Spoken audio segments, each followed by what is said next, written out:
Hello, SharePoint community. I'm Paul Shkurikhin, Managing Director of SharePoint List.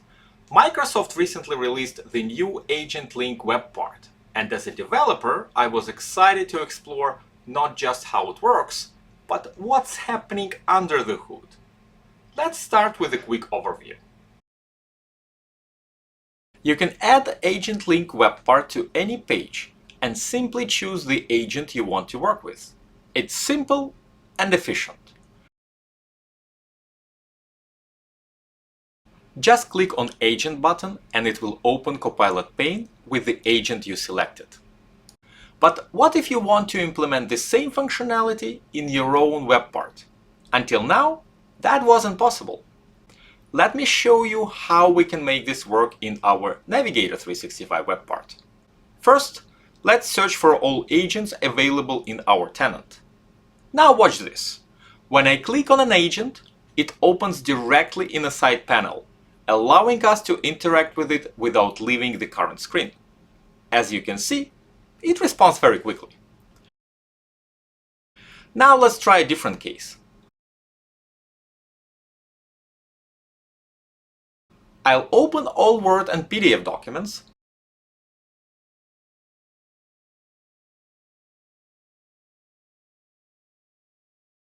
select a few, and create a new agent. Behind the scenes, Navigator 365 is creating an agent file referencing the selected documents and putting it into the current user's OneDrive. So how does this actually work? It's based on internal Microsoft API within the SP core library, called SPEventManager. Important note, since this is not a public API, Microsoft can change its behavior at any time, so use it at your own risk. Let's dive into the code. It's actually quite straightforward. First, we need to reference the Microsoft SP core library. We also need to create an object containing our agent information. I've created a simple interface here with these properties: file name, file unique ID, list ID, list item ID, server relative URL, and web absolute URL.